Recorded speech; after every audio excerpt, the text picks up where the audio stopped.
আমাকে আর জল দিও না। আমি যে আমি যে খুব ক্লান্ত হয়ে পড়েছি। তুই ক্লান্ত হয়ে গেলে আমার বয়ে গেছে। আমার মরিচ চাই, সোনার মরিচ, বেশি বেশি সোনার মরিচ চাই। না না, এখানে আর থাকা যাবে না। এর মানে এদের অন্তরে লোভ জন্ম নিয়েছে। আমি যদি আর কিছুদিন এদের সাথে থাকি তবে এরা আমাকে মেরেই ফেলবে। এই লোভের শাস্তি তুই পাবি, তুই অবশ্যই পাবি।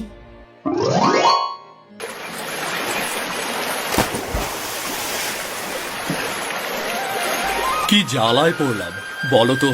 রোজ রোজ জালে মাছ বাঁধে না, আর যা বাঁধে তাতে তো সংসার চলে না।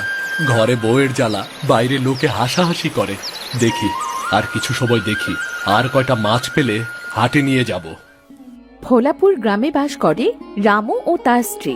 রামু খুবই গরিব জেলে, তার একটা ছেঁড়া জাল আছে, আর সেই জাল দিয়েই সে নদী থেকে মাছ ধরে। কিন্তু ছেঁড়া জালে কিছুতেই যেন মাছেরা ধরা দিতে চায় না, আর এই নিয়ে বাকি জেলেরা রামুকে নিয়ে বেশ হাসাহাসি করে। বুঝলে রামুদা, এবার এই ছেঁড়া জালটা ছেড়ে ভালো একখানা জাল কিনে ফেলো। রোজ রোজ এভাবে মাছের আশায় বসে থাকলে একদিন দেখবে তোমার কোমরে মরিচা পড়ে যাবে গো। সে গেলেও বাঁচি গো, অন্তত বউয়ের গালমন্দ থেকে তো বাঁচবো। আজও সেই 2-4টে মাছ জালে বাঁধলো। যাই, এই দুটো নিয়েই বাড়ি ফিরি।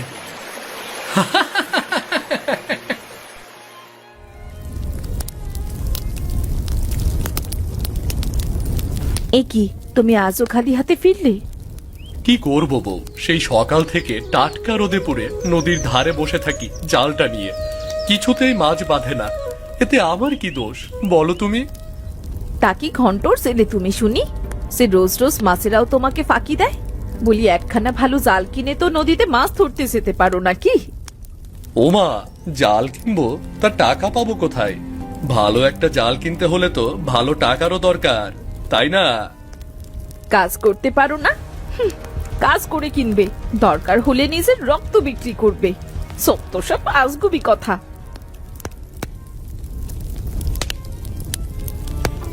এই নাও, এটা বিক্রি করে একটা জাল আর ঘরের জন্য কিছু খাবার নিয়ে আসো। না খেয়ে এইভাবে দিন কাটানো যে আর সম্ভব না। কিন্তু এটা তো মা তোমাকে মুখ দেখে দিয়েছিল। মায়ের হাতের শেষ স্মৃতিটুকু তুমি এভাবে নষ্ট করে দেবে? পেটে যে একটা দানা পানি কিচ্ছু পড়ছে না, এই টিকলিতে তো আর খেতে দিচ্ছে না। শুধু শুধু ঘরে রেখে আর কি করব?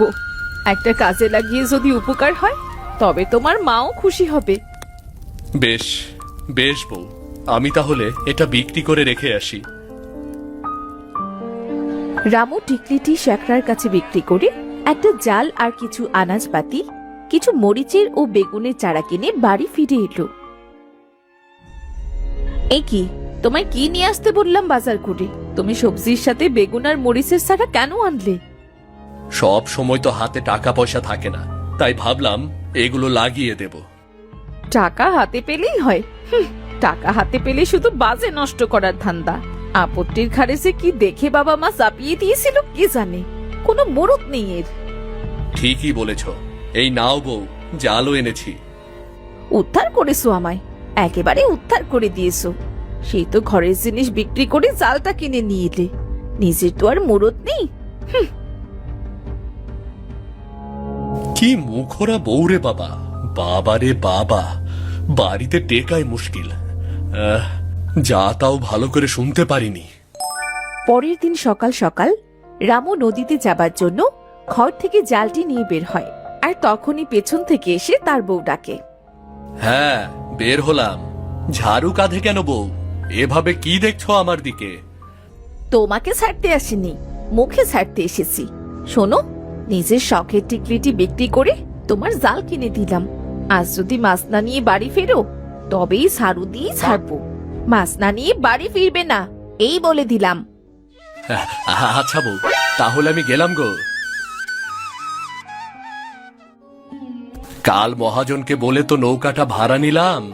প্রতিদিন নৌকা ভাড়া 50 টাকা। যদি মাছ না পাই নৌকা ভাড়া কিভাবে দেব? যা হয় পরে ভাবা যাবে, আগে গিয়ে দেখি। রামু নদীতে পৌঁছে জাল নিয়ে নৌকা বাইতে লাগলো। আজ অনেক অনেক দূরে যাব, যেখানে কোনো মানুষ যায় না, তবেই মাছ পাবো। আজ যদি মাছ নিয়ে বাড়িতে ফিরতে না পারি তবে বউ আমাকে আস্ত রাখবে না। দেখব আজ জালে মাছ না বেঁধে কোথায় যায়। আজ মাছ নিয়েই বাড়ি ফিরব।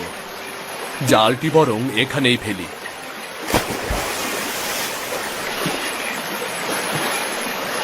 না, আমার কপালে মনে হয় কিছুই নেই। কি হলো তা কে জানে। এত চেষ্টার পরেও কেন যে আমার জালে মাছ বাঁধে না। নতুন জাল কিনলাম তবুও বাঁধে না। তবুও কপাল খুলবে যদি আরেকটু চেষ্টা করো। চেষ্টার তোর কমতি রাখিনি। কত রকম ভাবেই তো চেষ্টা করলাম, কিন্তু সেই ফুটো কপাল আমার। নদীর ভেতরে আছে একটা প্রাসাদ, তার চারিপাশে আছে সোনালী মরিচ গাছ, সোনালী মরিচ গাছ। সোনালী মরিচ গাছ? হ্যাঁ, সোনালী মরিচ গাছ। যে একবার সেই সোনালী মরিচ খাবে তবে সে মনে মনে যাই বলবে তাই পাবে। সত্যি সত্যি বলছো তুমি? তাহলে আমি সেই সোনালী মরিচ খেতে চাই। যা মনে মনে বলবো তাই পাবো। তাহলে আমার আর এভাবে কষ্ট করতে হবে না। তবে তবে এভাবে দাঁড়িয়ে কেন? ঝাঁপ দাও, ঝাঁপ দাও নদীতে। রামু নদীতে ঝাঁপ দিয়ে নদীর একেবারে নিচে পৌঁছলো। এ কি, আমি তো জলের নিচেও নিঃশ্বাস নিতে পারছি। এটা তো আমাদের পৃথিবীর মতো, হাঁটা চলা সবই করতে পারছি। কোথায় সেই প্রাসাদ? কোথায়? কোথাও তো দেখছি না। দেখি তো, আর একটু সামনে গিয়ে দেখি।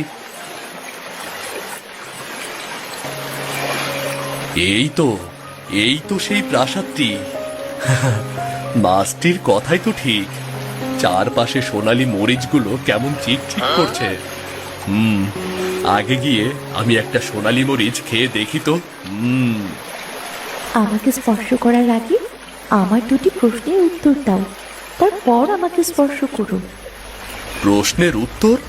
কি কি প্রশ্ন? কিন্তু আমি যদি উত্তর দিতে না পারি? তাহলে আর কি? তাহলে তুমি তো আমার মতো এমন সোনালী মরিচে পরিণত হবে।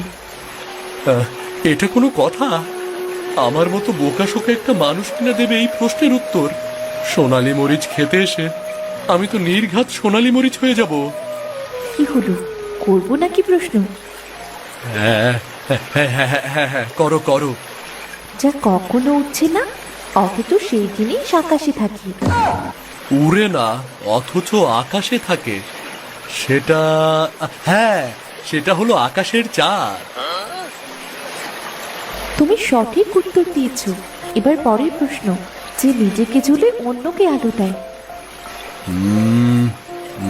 মোমবাতি। তোমার উত্তর সঠিক হয়েছে। তুমি একটা সোনালী মরিচ যেখান থেকে খেতে পারো। মরিচটি খেয়ে তো কোনো ঝালই বুঝলাম না, এটাতে কোনো স্বাদই তো বুঝলাম না। এই মরিচ তুমি খেয়েছো মানে এখন থেকে মনে মনে তুমি যেটা বলবে সেটাই হবে। কিন্তু মাছটি তো বলেছিল আমার সব ইচ্ছে পূরণ হবে। তুমি মনে মনে যা বলবে সেটাই তো ইচ্ছে। মনে ইচ্ছে না জাগলে কি মানুষ সেটা মুখে বলে? হ্যাঁ, সেটাও ঠিক। তবে সাবধান, এটা অপব্যবহার কিন্তু করা যাবে না। যখন তখন লোভে বসে এটা ওটা চেয়ে লাভের চেয়ে ক্ষতি হতে পারে। আচ্ছা আচ্ছা, বেশ। আমার তেমন কোনো লাভ নেই গো। আমার সীমিত হলেই যথেষ্ট। এবার যে আমাকে যেতে হবে। তুমি যাচ্ছ, আমাকেও সাথে নাও। আমি তোমার সাথে তোমার পৃথিবী দেখতে চাই। বেশ বেশ, তাই চলো। রামু মরিচের গাছটি নিয়ে নদীর ওপর উঠে আসে আর তার জালটি নিয়ে নৌকা বেয়ে কুলে ফিরে আসে। নদীতে দেখা হয় রাকেশ নামে সেই ছেলের সাথে। রামুদা, ও রামুদা, আজও বুঝি একটা মাছও পেলে না? না, পেলাম না, তাতে তোদের কি? রোজ রোজ আমাকে নিয়ে তোদের এত মাথা ব্যথা কেন বলতো? আরে দাদা আমার খেপে গেছে। তোমার কপালে ওই মরিচের চারাই আছে, বুঝলে? মাছ তোমার কপালে নেই গো, মাছ তোমার কপালে নেই। আমার কপালে সোনা থাকবে, তোদের কপালে মাছের মও যেন না থাকে। তোমার দোয়াতে যদি নদী শুকতো তবে সব মাছ তো তুমিই পেতে। যাও, ফুটো এখান থেকে, যাও তো। আসছে। আরে আমাদের মাছগুলো সব কোথায় গেল? দিনুদা, ও দিনুদা। আমি তো তাই দেখছি গো দাদা, সব মাছ তো সাথে সাথে উধাও হয়ে গেল। ওই ব্যাটার কথাই তো দেখছি বিষ আছে। হায় হায় গো, ওর কথাই তো নদীও শুকাতে পারে দেখছি। কি হবে তখন? রামু মরিচের চারাটি নিয়ে বাড়ি ফিরে এলো। রমা রান্না করছিল, সে রামুকে দেখে এগিয়ে এলো। এ কি, মাছ কই? আজও মাছ পাওনি? আসলে বউ, সারাদিন বসে কোনো মাছ পাচ্ছিলাম না। কথা দিচ্ছি কাল থেকে বেশি বেশি করে মাছ আনবো, বুঝলে? হতভাগা অপয়া হতসারা, আজ বুঝলাম এতদিন শুধু বসে থেকে থেকে মাছ না ধরে বাড়ি ফেরা হতো। আরে না রে বউ, শুধু শুধু কেউ কি আর বসে থাকে নাকি? বাড়ি থেকে এক্ষুনি দূর হ, আজ থেকে তোর খাওয়া দাওয়া সব বন্ধ। অকর্মার ঠিকই, কোনো কাজে মুরদ নেই। এই যে বলে দিলাম বউ, আমার মুরদ নিয়ে কোনো কথা বলবে না, তাহলে কিন্তু খুব খারাপ হবে। মুখ খুলিস না আমার, বলে দিলাম। খারাপ হবে? কি খারাপ হবে শুনি? মরিচ গাছ দিয়ে বাড়ি সাজাচ্ছে, আবারও দেখো কোথা থেকে একটা মরিচ গাছ তুলে এনেছে। দূর হ, বাড়ি থেকে দূর হ, সত্য সব আবর্জনা। তোর মুখটা কি বন্ধ হতে পারে না? সারাদিন কানের কাছে মাছির মতো ঘ্যান ঘ্যান ঘ্যান ঘ্যান করিস। আমার মুখ গেছে গেছে গো, মুখ বন্ধ হয়ে গেছে। এবার আমার কানেরও শান্তি, আমার মাথারও শান্তি, আমার মনেরও শান্তি। লাভ নেই বউ, লাভ নেই। আজ থেকে তোমার মুখটি এমন বন্ধই থাকবে। মরে গেলাম গো, এ কি দজ্জাল বউ গো তোমার ছেলে। আমার কোমরটা ভেঙে গেল গো। ইস, তোমার এমন দজ্জাল বউ জানলে তোমার সাথে কখনো আসতুম না। দুঃখিত, আমি খুবই দুঃখিত। এখন থেকে আমাদের সাথে আর কেউ বকবক করতে পারবে না। ওর মুখটা দেখো, একেবারে এঁটে গেছে। যাও, আমাকে তোমার বাগানে লাগিয়ে দাও, আর আমাকে জল দাও। ইস, খুব জল তৃষ্ণা পেয়েছে। হ্যাঁ, চলো চলো।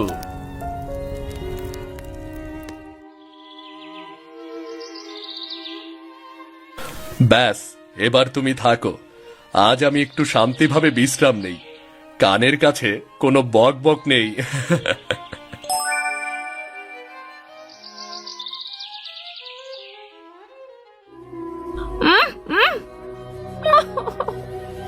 আরে, সেই কখন থেকে কি উ করছো বলো তো? কি, মুখ খুলে দেব? দেওয়া যাবে না, দেওয়া যাবে না। দিতে পারি একটা শর্তে, আর কখনো এমন ঝগড়াঝাটি করবে না। বলো বলো।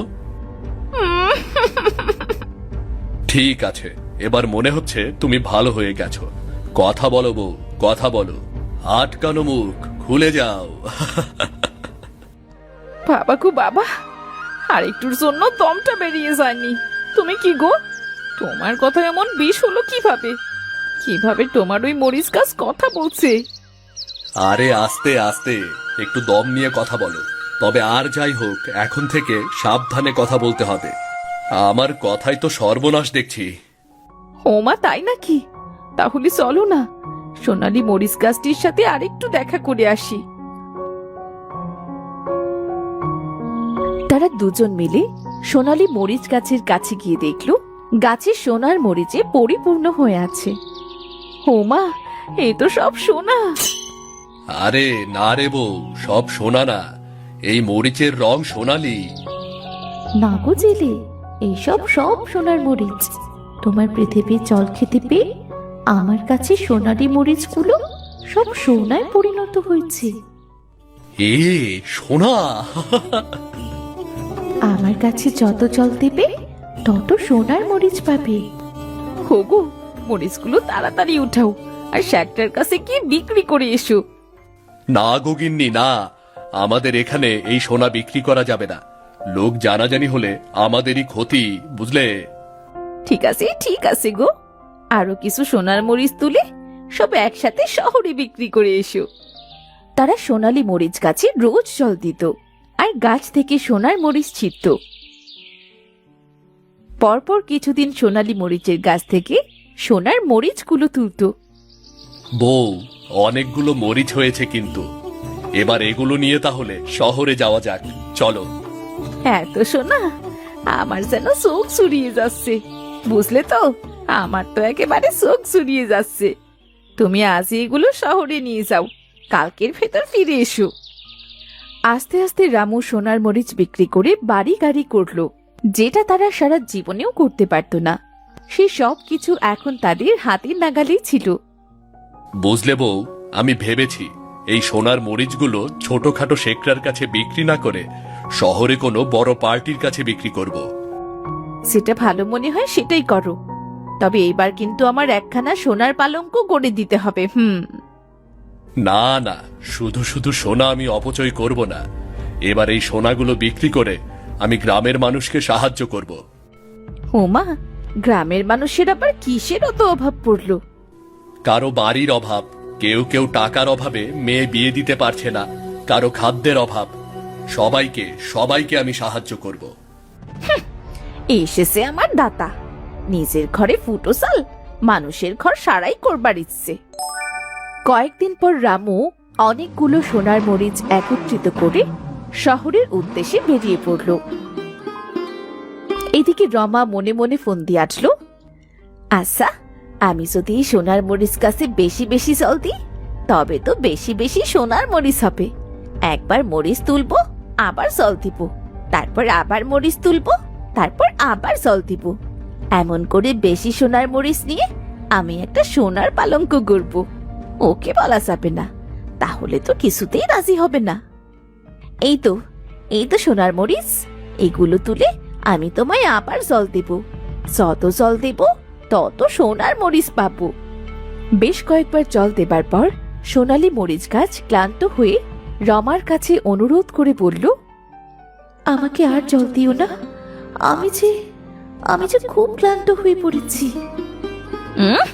তুই ক্লান্ত হয়ে গেলে আমার বয়ে গেছে। আমার মরিচ চাই, সোনার মরিচ, বেশি বেশি সোনার মরিচ চাই। না না, এখানে আর থাকা যাবে না। এই মানে এদের অন্তরে লোভ জন্ম নিয়েছে। আমি যদি আর কিছুদিন এদের সাথে থাকি তবে এরা আমাকে মেরেই ফেলবে। এই লোভের শাস্তি তুই পাবি, তুই অবশ্যই পাবি। বউ, ও বউ, কি করছো এখানে? মরিচ গাছের সাথে গল্প করছো নাকি?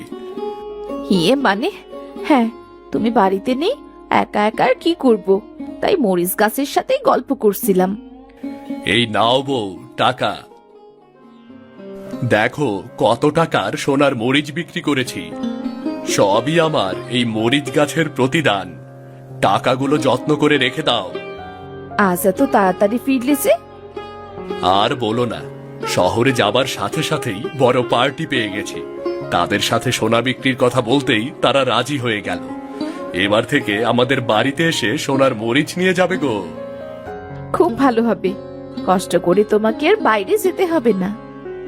ঘরে চলো গো, ঘরে চলো, বড্ড ক্লান্ত লাগছে, একটু বিশ্রাম প্রয়োজন।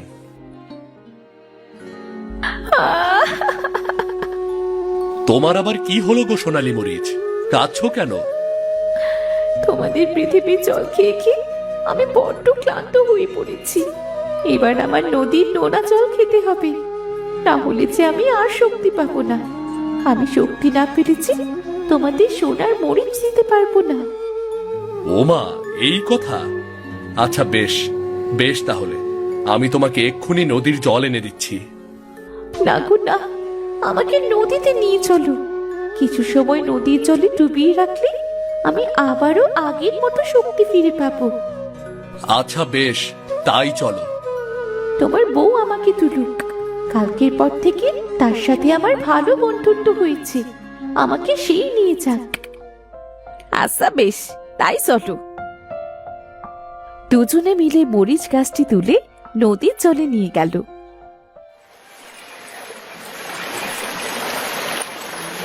এবার কি করবে? আমাকে কিছু সময় নদীর জলে ডুবিয়ে রাখো। এ কি করলে তুমি মরিচ গাছ? হায় হায়, আমার বউকে তুমি গাছের মরিচ বানিয়ে নিলে। এ কি করলে? যেমন কর্ম তেমনি ফল। ও লোভের শাস্তি পেয়েছে। আজ থেকে আমার এই কাছে সারা জীবন ও মরিচ হয়ে ঝুলে থাকবে। আর তোমার কাছে থেকেও আমি সেই শক্তি কিনে নিলাম, যেটা তুমি মুখ দিয়ে বলার সাথে সাথেই ক্ষুব্ধ। এটা কি করলে বউ? এটা কি করলে? কেন এত লোভ করলে তুমি? কেন এত লোভ করলে বলো আমাকে।